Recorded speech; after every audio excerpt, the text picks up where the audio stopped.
আমাদের ইউটিউব ভিডিওর একজন কমেন্টে প্রশ্ন করেছেন যে তিনি তার বাইল্যাটারাল ফিমরিয়াল ব্লক ছিল এইচএসজিতে মোস্ট লাইকলি, তারপরে তিনি একটা অপারেশনের মাধ্যমে জায়গাটা ক্লিয়ার করান, সেটা হচ্ছে একটা ল্যাপ্রোস্কোপিক সার্জারি।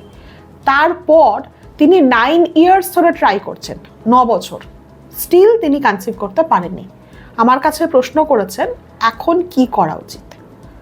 তো টিউব সার্জারির পর যারা অপেক্ষা করছেন নর্মালি কনসিভ করার বা যাদের টিউব ব্লক আছে, এই ভিডিওটা তাদের জন্য।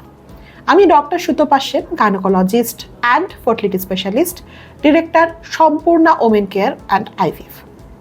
প্রথমেই যেটা বলি, টিউবের যে ফাংশন, এটা হচ্ছে ইউটেরাস এবং তার দুদিকে ফ্যালোপিয়ান টিউব থাকে। এই ফ্যালোপিয়ান টিউবের মধ্যেই কিন্তু এটা একমাত্র জায়গা যেখানে শুক্রাণু আর ডিম্বাণু মিলিত হতে পারে, ভ্রূণ তৈরি হতে পারে। কেমন করে? ডিম্বাণুটা বের হয় ডিম্বাশয়ের গা ফাটিয়ে, আর এই ফ্যালোপিয়ান টিউবের যে এই ফিমরিয়াল এন্ড, এটা সাকশনের মাধ্যমে এটাকে ভেতরে টেনে নেয়। আর সেই সময় যদি ফিমেল বডিতে স্পার্মের উপস্থিতি থাকে হাজব্যান্ড ওয়াইফ রিলেশনের মাধ্যমে, তাহলে সেই স্পার্মটা এই ইউটেরাইন ক্যাভিটির ভেতর দিয়ে সাঁতার কেটে উঠে চলে আসে এই ফ্যালোপিয়ান টিউবের মধ্যে, এবং টিউবেই কিন্তু এই ডিম্বাণু আর শুক্রাণুর মিলন হয়, তৈরি হয় ভ্রূণ বা এমব্রায়ো, এবং সেই এমব্রায়ো আবার এই টিউবের মাধ্যমে গিয়ে যদি ইনার লেয়ারে, ইনার এন্ডোমেট্রিয়াল লেয়ারে গিয়ে বসে বা ইমপ্লান্টেড হয়, তবেই কিন্তু প্রেগনেন্সি আসে। এবার যার ধরুন ফিমব্রিয়াল ব্লক আছে, অর্থাৎ এই ফিমব্রিয়ার জায়গাটাতে ব্লক, এটা কি করে বলছেন উনি?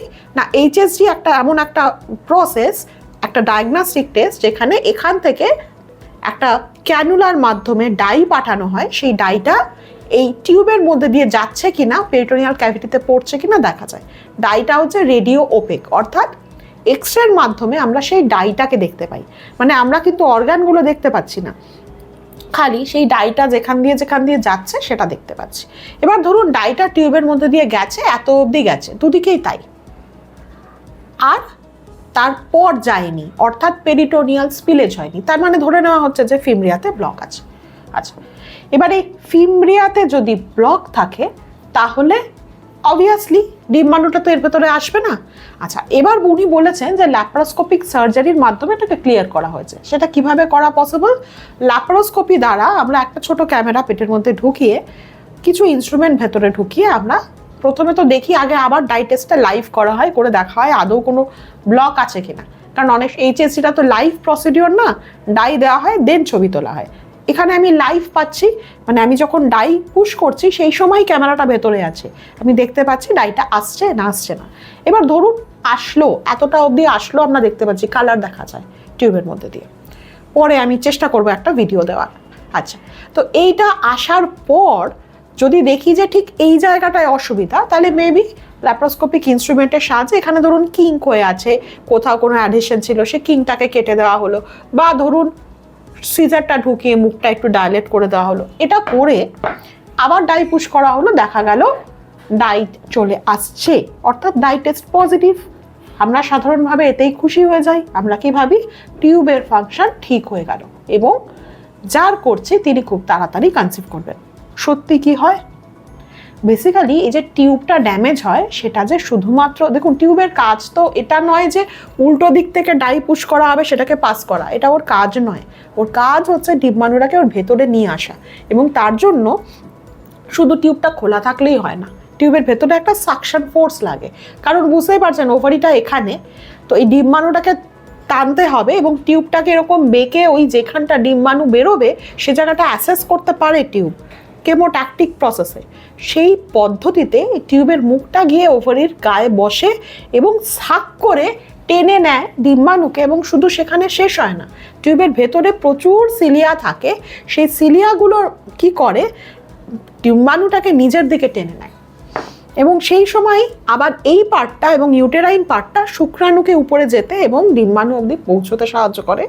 তারপরে ভ্রূণ যেটা তৈরি হয় সেটাকেও এই টিউবের সিলিয়ারি মুভমেন্টের সাহায্যে কিন্তু এই ইউটেরাস অবধি আসতে সাহায্য করাটা টিউবের কাজ। তো এই এতগুলো কাজের মধ্যে বুঝতেই পারছেন শুধু টিউব খোলা থাকলেই যে প্রেগনেন্সি চলে আসবে সেটা কিন্তু নয়, বা যেই প্রসেসের জন্য ওর ব্লক হয়েছিল, অর্থাৎ ধরুন অ্যাডহেশন, ধরুন এন্ডোমেট্রিওসিস আছে বা পেলভিক ইনফ্ল্যামেটরি ডিজিজ আছে যেগুলোতে অ্যাডহেশন হয়, অ্যাডহেশন মানে ভেতরের অঙ্গ প্রত্যঙ্গগুলো জড়িয়ে পেঁচিয়ে যায়, তো সেটা আবারও যে হবে না সেটারও কোনো গ্যারান্টি নেই।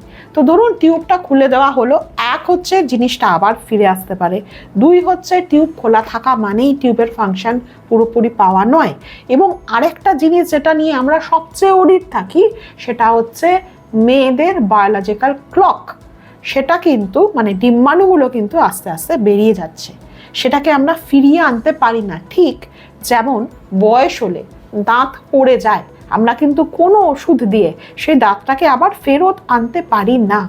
তো তার মানে কি, দাঁত থাকতে দাঁতের মর্ম যেমন বোঝার কথা বলা হয়, ঠিক তেমন ডিম্বাণু থাকতে ডিম্বাণুর গুরুত্বটা বুঝুন। আপনি 9 বছর ট্রাই করছেন, খুব ভালো, কিন্তু আমি জানি না আপনার বয়স কত, সেটা আপনি বলেননি। যদি বয়সটা 30-এর উপরে হয় এখন, তাহলে অবশ্যই চলে আসুন, এখনও হয়তো টাইম আছে। 30 যদি আগে থাকে বয়স, তারপরে আপনি শুরু করে থাকেন, অর্থাৎ আপনার 39 বছর বয়স যদি হয়ে গিয়ে থাকে, তাহলে কিন্তু একটু দেরি হয়ে গেল। স্টিল আমরা চেষ্টা করব, আসুন, দেরি করবেন না, ফার্টিলিটি স্পেশালিস্টের কাছে আসুন। একটাই কথা, যারা টিউবাল সার্জারি করছেন একটা কথা জেনে রাখুন, আপনি সার্চ করুন, করেও দেখতে পাবেন, টিউবাল সার্জারির পর প্রেগনেন্সির চান্স খুব বেশি নয়, যদি আসে সেটা একটোপিক হওয়ার সম্ভাবনা থাকে। এবং তারপরেও আপনি ধরুন টিউবাল সার্জারি করলেন, কতদিন আর ওয়েট করবেন? যিনি করছেন তাকেই জিজ্ঞাসা করুন, ডাক্তারবাবু কতদিন ওয়েট করবো এরপর? 6 মাস থেকে 1 বছর, তার বেশি চেষ্টা করার কথা কেউ বলবেন না। যদি তার মধ্যে কনসিভ না হয়, প্লিজ দেরি করবেন না, ফার্টিলিটি স্পেশালিস্টের কাছে আসুন।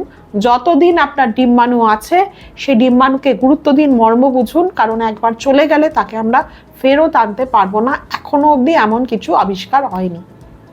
আর সেই ডিম্বাণুকে যদি আমরা পাই, যদি ইভেন আপনার টিউব ব্লক থাকে বা থাকে নেই, ধরুন ব্লক নেই কিন্তু টিউব ফাংশন করছে না, আমরা ডিম্বাণুকে বাইরে নিয়ে এসে হাজব্যান্ডের শুক্রাণুর সাহায্যে ফার্টিলাইজ করে ভ্রূণ তৈরি করে সেটা আবার আপনার ইউটেরাসে ফেরত পাঠিয়ে আমরা প্রেগনেন্সি এনে দিতে পারি।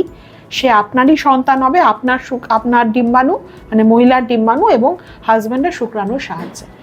এটা সায়েন্সের গিফট, এটার থেকে নিজেকে বঞ্চিত করবেন না।